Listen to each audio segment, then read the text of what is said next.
എന്താണ് ഒരു 3-4 മിനിറ്റ് എടുക്കും അത്.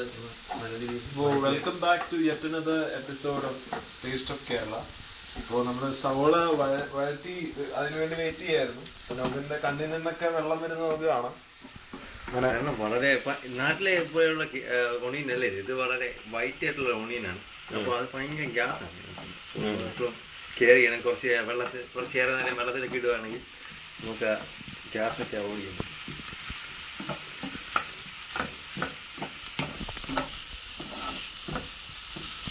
അപ്പൊ നമ്മൾ കുറച്ച് ടൊമാറ്റോ അരിയുക. ടൊമാറ്റോ അതും ക്രിസ്പായിട്ട് ചൈനീസ് ഡിഷിന് വേണ്ടി ചോപ്പ് ചെയ്തെടുക്കുക അല്ലേ? ടൊമാറ്റോ ഇല്ലെങ്കിൽ നമുക്ക് അതിനനുസരിച്ച് നമുക്ക് ടൊമാറ്റോ അരിയുമ്പോൾ ശ്രദ്ധിക്കുക. വീണ്ടും ക്രിസ്പായിട്ട് ചോപ്പ് ചെയ്യുന്ന ചൈനീസ് ഡിഷിന് വേണ്ടിയിട്ടുള്ള സ്പെഷ്യൽ അരിയുന്നതാണ് നമ്മൾ ഈ കാണുന്നത്.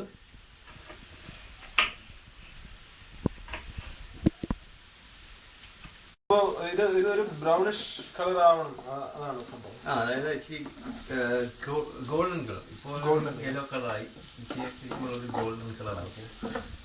ടൊമാറ്റോ നമ്മളിവിടെ അരിഞ്ഞു വെച്ചു. ഇത് ബ്രൗൺ ആവുമ്പോൾ നമ്മൾ ടൊമാറ്റോ ഇതിലേക്ക് എടുത്തിട്ട് നമ്മുടെ പ്രേക്ഷകർക്ക് വേണ്ടിയിട്ട് ഒന്ന് സൂം ചെയ്തൊന്ന് കാണിക്കാം. അവിടെ തക്കാളി, ഈ പച്ചമുളക്, കരിവേപ്പില പോലുള്ള കാര്യങ്ങൾ കിട്ടാൻ വളരെയധികം ബുദ്ധിമുട്ടാണ്. ഇപ്പോൾ മല്ലിയിലയൊക്കെ ഉണ്ടെങ്കിൽ വളരെ വളരെ സ്വാദിഷ്ടമായ ഒരു വിഭവമായിരുന്നു ഇത്. നമ്മുടെ പരിമിതികൾക്ക് ഉദ്വേഗം നമ്മൾ ചെയ്യുന്ന ഒരു നല്ല ഡിഷ്.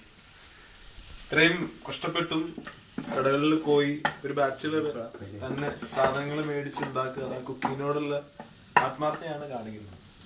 നമുക്ക് വളരെ ചുരുക്കം മലയാളികളിൽ മാത്രമല്ല വയറിനോടുള്ള ഒരു നമ്മുടെ ഇദ്ദേഹത്തെ നമ്മളൊരു മോഡലായി, റോൾ മോഡലായി തന്നെ കാണേണ്ടിയിരിക്കുന്നു ബാച്ചിലേഴ്സ്. ഇങ്ങനെ ഉള്ളി വഴന്നുകൊണ്ടിരിക്കുകയാണ്.